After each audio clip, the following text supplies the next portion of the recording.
गीता सुगीता कर्तव्या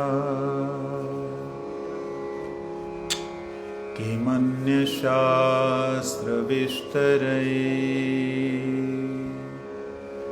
यस्वयं पद्मनाभस्य मुखपद्माद्विनिश्रिता सर्वयोपनिषदो गावो दुग्धा गोपालनन्दना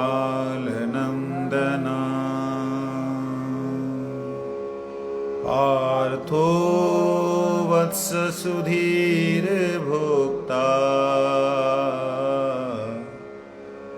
दुग्धं गीतामृतं महा एकं शास्त्रं देवकीपुत्रगीतम् एको देवो देवकीपुत्र एव एको मन्तरस्तस्य नामानि यानि कर्मप्येकं तस्य देवस्य सेवा कर्मप्येकं तस्य देवस्य सेवा। 18वां अध्याय 14वां एवं 15वां श्लोक।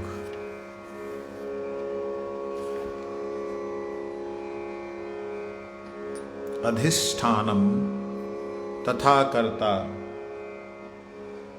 करणस्य पृथक विधम विविधाश्च पृथक चेष्टा देवंच एव अत्र पंचमम्।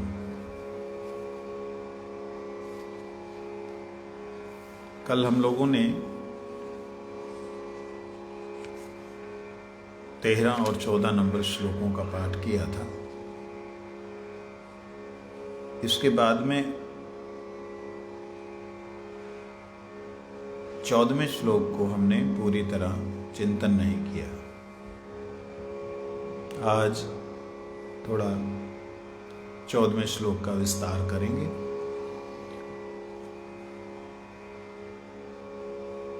भगवान कहते हैं अधिष्ठान, एक एक शब्द आप लोग देखिए। अधिष्ठान, कर्ता, करण, पृथक विध चेष्टा, बहुत सी चेष्टाएं, और दैव, ये 5 प्रकार के तत्व हैं जिनसे कर्म किया जाता है।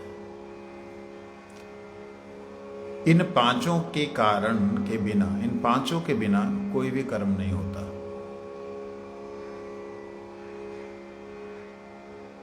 अधिष्ठान होता है जिनमें रहते हुए, जिनमें अधिष्ठित होते हुए, जिसमें रह करके, मूल रूप से जिसके अंदर सब कुछ हो उसे अधिष्ठान कहते हैं। जिसमें सब अधिष्ठित हो, तिष्ठित हो, रहता हो। क्या रहता हो? कर्ता। क्या रहता हो? इंद्रियां। क्या रहता हो? चेष्टाएं। क्या रहता हो?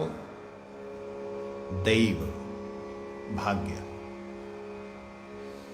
ये जिनमें रहता है उसे क्या कहते हैं?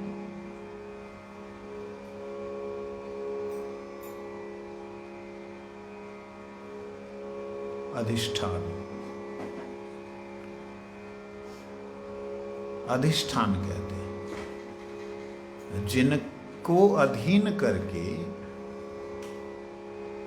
जिनको अधीन करके स्थान के रूप में, जिनको अधीन करके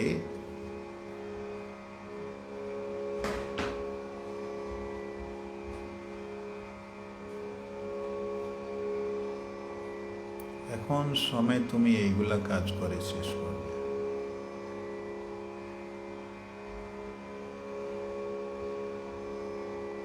जिसे अधीन करके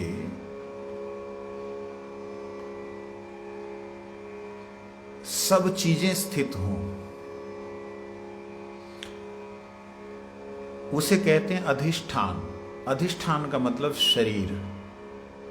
भगवान जो बताना चाह रहे हैं कि इस संसार में किसी भी कर्म की सिद्धि, कोई भी जो हम कर्म करते हैं वो कर्म जाके तभी फल प्रदान करता है अगर उसमें 5 प्रकार की 5 तरह से किया जाए। उन 5 तरह से करने वाले कर्म को ही कर्म कहते हैं, अन्यथा कर्म दिखलाई नहीं देता। जैसे वो बतलाया है, अधिष्ठानम तथा कर्ता कर्णंश पृथक विधम। आप लोगों का पेज नंबर बोलो।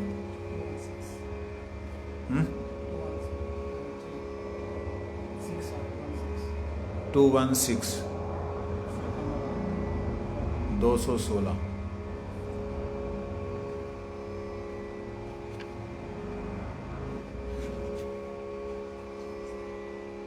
इस श्लोक को देखिए, 14 नंबर श्लोक है। इनको भी दे दो। चलिए इसको हम एक साथ पढ़ेंगे।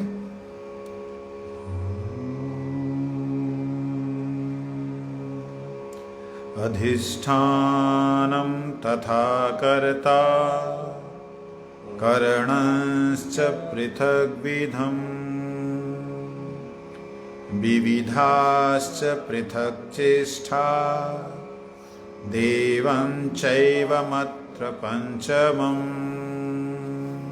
अगला श्लोक। शरीर वांग मनोभिर्यत कर्म प्राभते नरः नान्यं वा विपरीतं वा पंचेतये तस्य हेतवे। शरीर वांग मनोभिर्यत कर्म प्रारभते नरः नान्यं च विपरीतं च वा पंचेते तस्य हेतवे। आइए।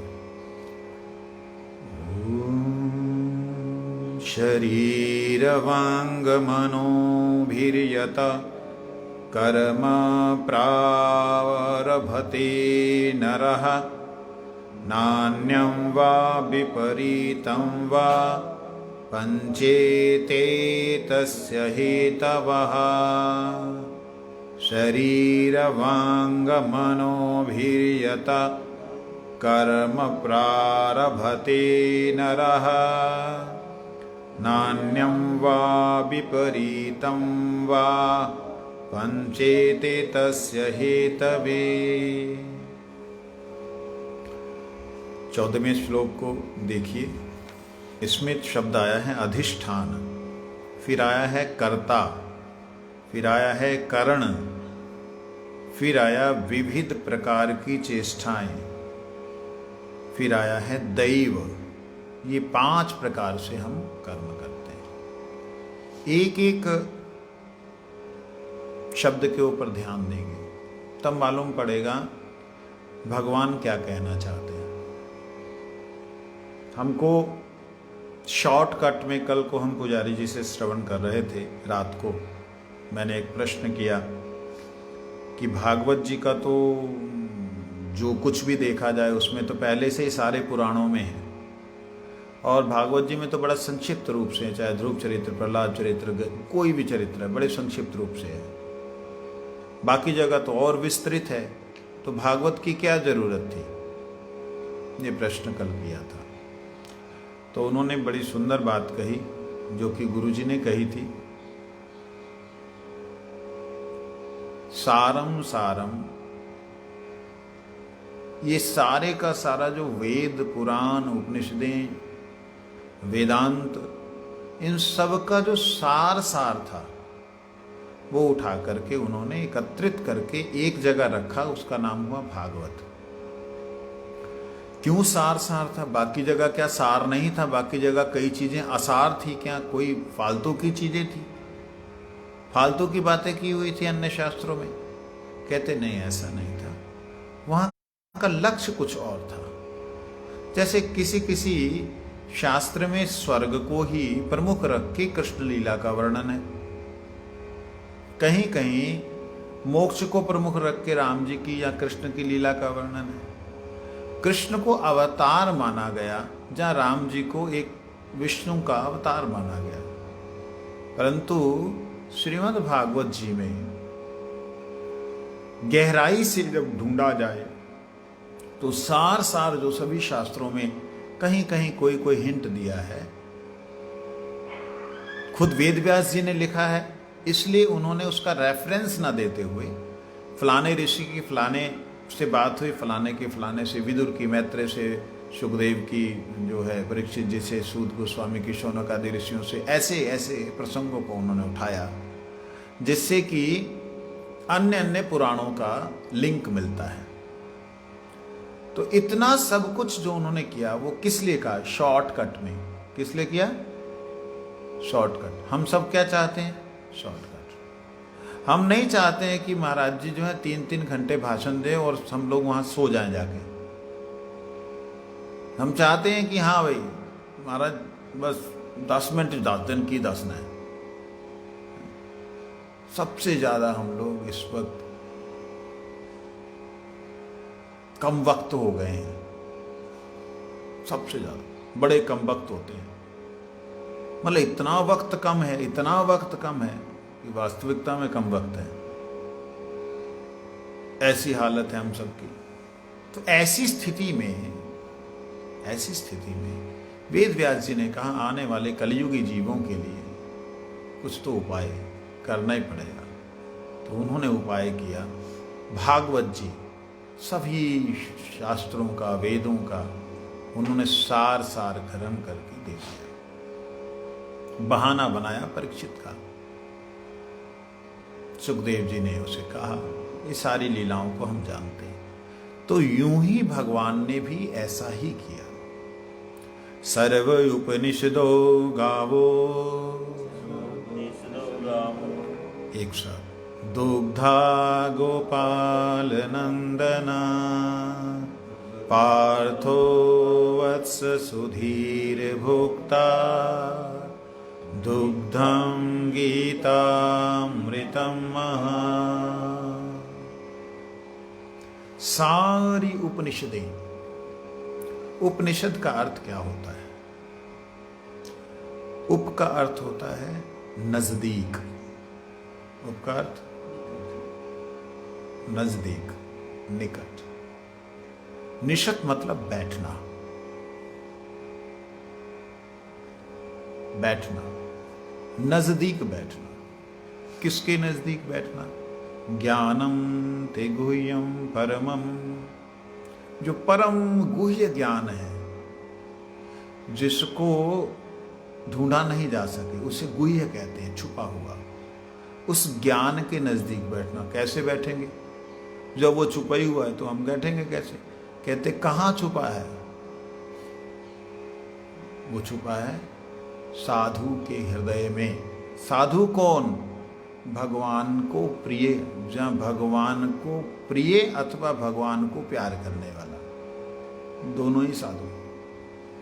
एक भगवान का प्रिय, एक भगवान को चाहता है, एक भगवान उसे चाहते हैं, दोनों ही साधु। ठीक? उनके पास बैठने से उनके हृदय में जो छुपा है, उनके हृदय में संसार की वासना छुपी है, उनके हृदय में अपने शारीरिक सुख सुखे हैं, उनके हृदय में भक्ति ही है। भले ही बाहर से वह गृहस्थ में हो सकते हैं,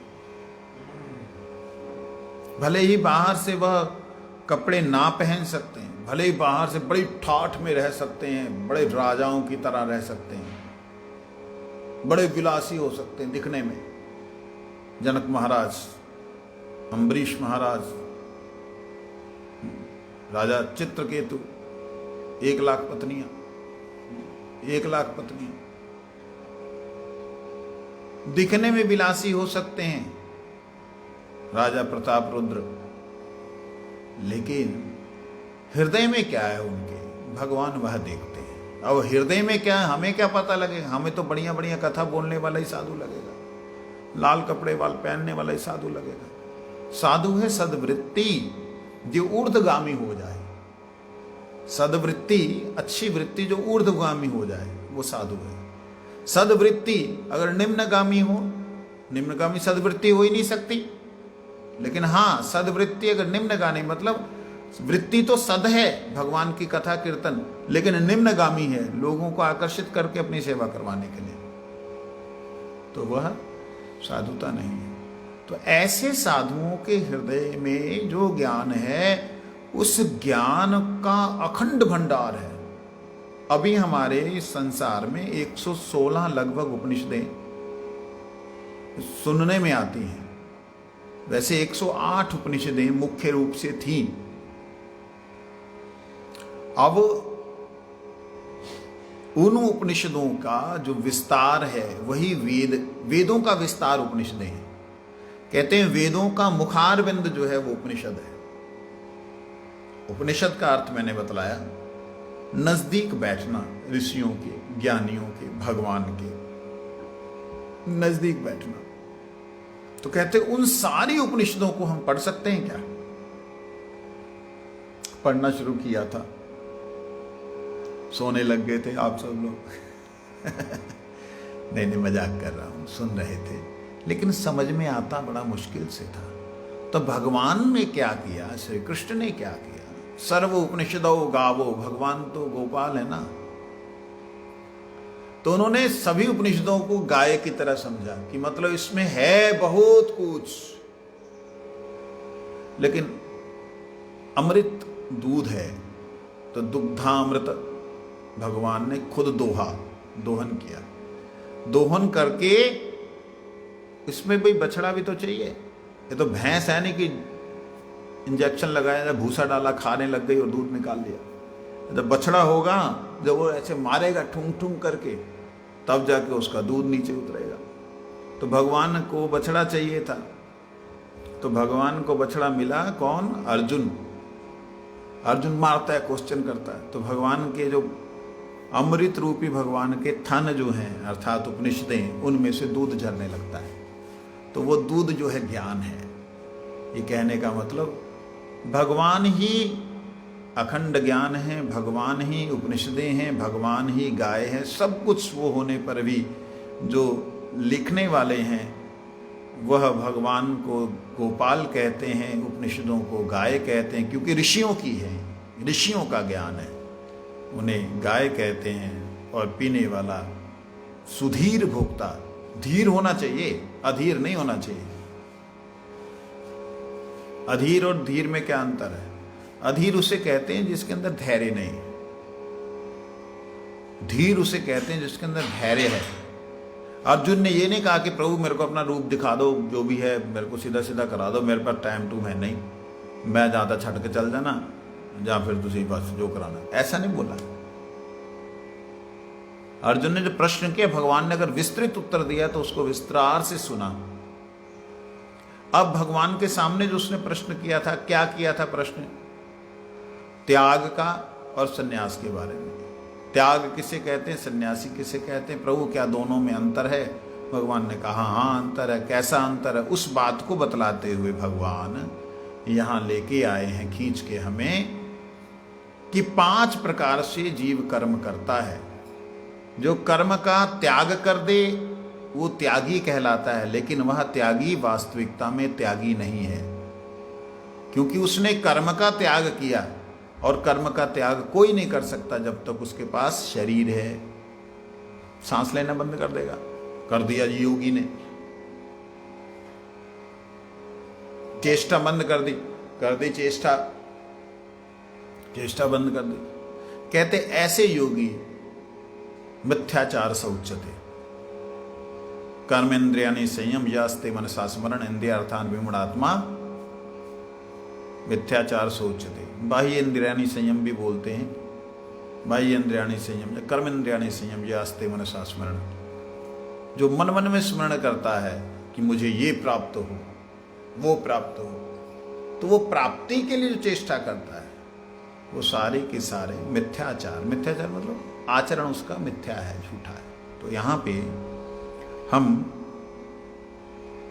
थोड़ा ध्यान दें कि कर्म जो है 5 प्रकार से होता है। कर्म कितने प्रकार से होता है? अगर शरीर नहीं है तो आप क्या कर्म कर सकते हैं? कर सकते हैं। कैसे कर सकते हैं वो यहां बतलाया है। वो कर सकते हैं कर्ता के द्वारा। कर्ता कौन है? आत्मा। आत्मा कर्ता नहीं, कर्ता है मन, बुद्धि, अहंकार। अहंकार ही कर्म का प्रवर्तक होता है। आपका जैसा अहंकार है, आपका अगर अहंकार है कि मैं भारत का हूं तो आप भारत के लिए जिएंगे। अगर आपका अहंकार है कि मैं परिवार का हूं तो परिवार के लिए जिएंगे। आपका अगर अहंकार है कि मैं मोहल्ले का हूं तो मोहल्ले के लिए रहेंगे। आपको जब मोहल्ले का आपको लेना देना नहीं दूसरे मोहल्ले से कुछ, तो अहंकार ही आपके कर्म का प्रवर्तक है। अहंकार में कैसी बुद्धि है और किस प्रकार का मन है ये डिपेंड करता है। तो इसलिए कर्ता कौन है? मन, बुद्धि, अहंकार, सूक्ष्म शरीर, मन। उसके बाद है इंद्रियां। इंद्रियां हमारी कितनी हैं? इंद्रियां बोलो, कितनी इंद्रियां हैं? इंद्रियां कितनी? दिखती नहीं है इंद्रियां, दिखाई तो दे रही हैं। कितनी है? फटाफट बोलो, फटाफट, समय नहीं। गिननी है नहीं, दसो, एकदम दिखा के दस दो। हाँ, 3 और 5 ज्ञान इंद्रियां और 5 कर्म इंद्रियां। ज्ञान इंद्रियां ज्ञान लेती हैं, कर्म इंद्रियां कर्म करती हैं। कर्म इंद्रियों के पास ज्ञान नहीं होता और ज्ञान इंद्रियां जो हैं वो कर्म भी करती हैं, ज्ञान भी लेती हैं। चक्षु जो है वो देखती भी है और चक्षु जो है कर्म उसका देखना, और चक्षु जो है पीछे जाके ज्ञान भी देती है कि ये बुरा है, ये अच्छा है, ये गर्म है, ये लाल है, ये पीला है, ये ज्ञान भी देती है। देखती तो है लेकिन उसका ज्ञान भी वो देती है। उसका कर्म देखना है, दृश्य देखना होने के बावजूद भी उसका ज्ञान लेना। इसलिए कर्म इंद्रियों की जो ज्ञान इंद्रिय की जो क्रिया है वो ज्ञान देना है। कानों से हम सुनते हैं अच्छा बुरा, तेज धीरे। नाक से हम सूंघते हैं सुगंध दुर्गंध, अति दुर्गंध, ओह बीच में ठीक है थोड़ा सा। लोगों के शरीर से दुर्गंध आती है, बीच में सेंट लगा डाल देते हैं, तब वो उसी दुर्गंध को मिक्स में सूंघते हैं, मिक्स दुर्गंध सूंघते हैं। तो सोचने वाली बात है, एक है दुर्गंध अति दुर्गंध, एक है सुगंध अति सुगंध, एक है मिक्स। ये सारा कौन दिखलाता है? ये तो देख रहे हैं ना हम। नाक आप और जिह्वा ये आपको खाना खिलाती है या दिखाती है? खिलाती है। रस देती है, रस देती है। रस इससे मिलता है? नहीं मिलता, अनुभव करती है। रस मिलता है कि नहीं मिलता? तो मिलने पे दिखता है कि नहीं रस? नहीं दिखता। शरीर जो चमड़ी जो है, पूरे शरीर के अंदर जहां भी चमड़ी है, ये गर्म ठंडा करंट सब कुछ जो अनुभव कराती है या दिखाती है? चमड़ी। अब आप देखो सब सारे के सारे जो है अभी झूठे पड़ जाओगे। देख, हाथ लगा के देख, देख हाथ लगा के देख। नहीं, ठंडा या गर्म है? खा के देख, देखना बोल रहे हैं। खा के देख, सूंघ कर देख। ना ना ना, इसमें दृश्य है, याद यही बताना चाह रहा हूं। आपको दिखलाई देगा दिमाग से, आपको दिखलाई देगा बुद्धि से, इंद्रियां नहीं देख सकती हैं। कर्ता वो है, उसको बोला जा रहा है खा के देख। देख मतलब उसमें एक ठंडक है, गर्मी है, या उसमें आग है, लाल है, पीला है, जहां उसमें खट्टा है, मीठा है, ये सब देखना है। ये दर्शन है, इसको बोलते हैं। ये एक अनुभव जिसे कहते हैं, वो वास्तविकता में वो अनुभव ही दर्शन कहलाता है। दर्शन का मतलब ये नहीं होता कि ये खड़ा है तो ये दर्शन है। दर्शन का मतलब जो नहीं भी दिखाई दे रहा उसको भी देख लिया जाए, वो दर्शन होता है। इसलिए हमारे शास्त्रों में जो बातें लिखी हैं उनको देखना है हमने, उसे समझना है। आंख से तो देखता ही आदमी, जरा उधर देख, इधर देख, आ देख, ओ देख, ठीक है। कान जरा सुन के देख, कितना अच्छा लग रहा है, सुन के देख। और सुन के भी देख रहा है, दृश्य है। आप देखिए, आप कैसे देखते हैं। अंदर क्या बन रहा है आपको नहीं मालूम, ठीक है। अंदर से खुशबू उड़ी, कुछ जला, आप तुरंत बोल देंगे मिर्च जल रही। आज तो ठाकुर जी को वो एक दृश्य है। वो दृश्य होता है दिमाग में। जो देखता है दिमाग, वो वास्तविकता में देखता है। जो देखती हैं इंद्रियां, वो वास्तविकता में नहीं देखती हैं। इसीलिए यहां पे कर्ता शब्द जिसके लिए प्रयोग किया गया है वो है कौन? मन, बुद्धि, अहंकार। अधिष्ठान किसके लिए प्रयोग किया गया? किसके लिए? शरीर। अधिष्ठान किसके लिए किया गया? शरीर के लिए। अधीन रख के जिस पे स्थान बनाया गया हो, अधिष्ठान। स्थान शब्द नहीं आएगा, स्थान अष्ठान।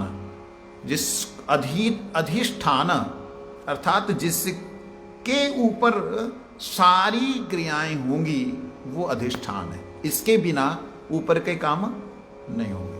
तो इसके अंदर इंद्रियां हैं, इंद्रियों के ऊपर कर्ता है जो करने वाला है। उसके आगे है वो करने वाले की चेष्टाएं, आंख से दिखना, देख करके इशारा करना।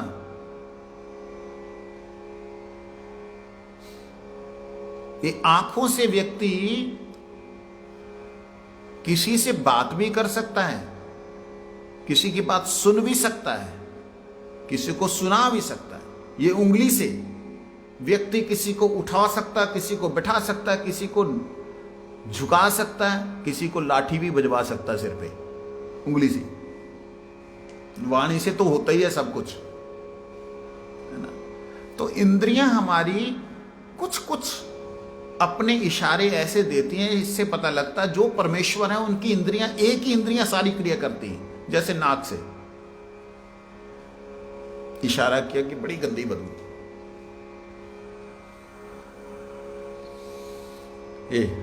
दूसरे को पीने वाली बात, फूल है उसे पीना, पी लिया। हमारी इंद्रियों की एक सीमा है, भगवत इंद्रियों की कोई सीमा नहीं। भगवान अपने नाक से सारी सृष्टि कर सकते हैं, भगवान अपने नाक में सारी सृष्टि को रख सकते हैं, भगवान अपने नाक में सब कुछ कर सकते हैं। भगवान सर्वसमर्थ हैं। हम अति क्षुद्र होने के नाते अति क्षुद्र हमारी क्रियाएं होती, इसलिए हमारी चेष्टाएं, अधिष्ठान, कर्ता, इंद्रियां और विविध चेष्टाएं, खाना पीना, सोना, उठना, भागना, जागना, दौड़ना, रोना, हंसना, ये सारी क्रियाएं। और पांचवा क्या है? दैव, भाग्य। ठीक है। 5 कर्म इंद्रियां कौन सी हैं बोलो, जिनसे काम करते हैं? हाथ, पैर, वाणी। वाह वाह वाह। इसे नहीं पता क्या बोल रहा है। इधर से जो जाएगा सिग्नल वही बोलेगा, इधर से तो आ ऊ ई जो निकल रहा है, ये मुंह हिलना जो है ये क्रिया है, इसको नहीं पता है क्या बोल रहा है। गंदे शब्द भी निकल सकते हैं और अच्छे भी निकल सकते हैं। निकालने वाला कितनी इंद्रियां हो गई? कर्म, हाथ, पैर, वाणी और पेट। आप डाल देते हो बेचारे को, अंदर दे देते हो, बेचारा क्या क्या करता है उसे पता ही नहीं है, और आपको भी नहीं पता लगता क्या हो रहा है ना। उदर वाक पाणी पाद उदर उपस्थ, और हमारी बाह्य इंद्रियां जिससे कि हम लोग टट्टी पेशाब करते हैं। ये इंद्रियां हमारी 5 कर्म इंद्रियां हैं, याद रखना, फिर दोबारा जब पूछूंगा जवाब बराबर से देना। और 5 ज्ञान इंद्रियां। ज्ञान इंद्रियां बड़ी आसान है समझनी, ये सारी की सारी यहां पे ही है। 4, 1 2 3 4, ठीक है। 5वीं चमड़ी, बहुत आसान, इसे याद रखो। क्यों याद रखें? जब आप इन क्रियाओं को देखते हुए अपने आप को रोकना चाहोगे तो रोक सकते हो।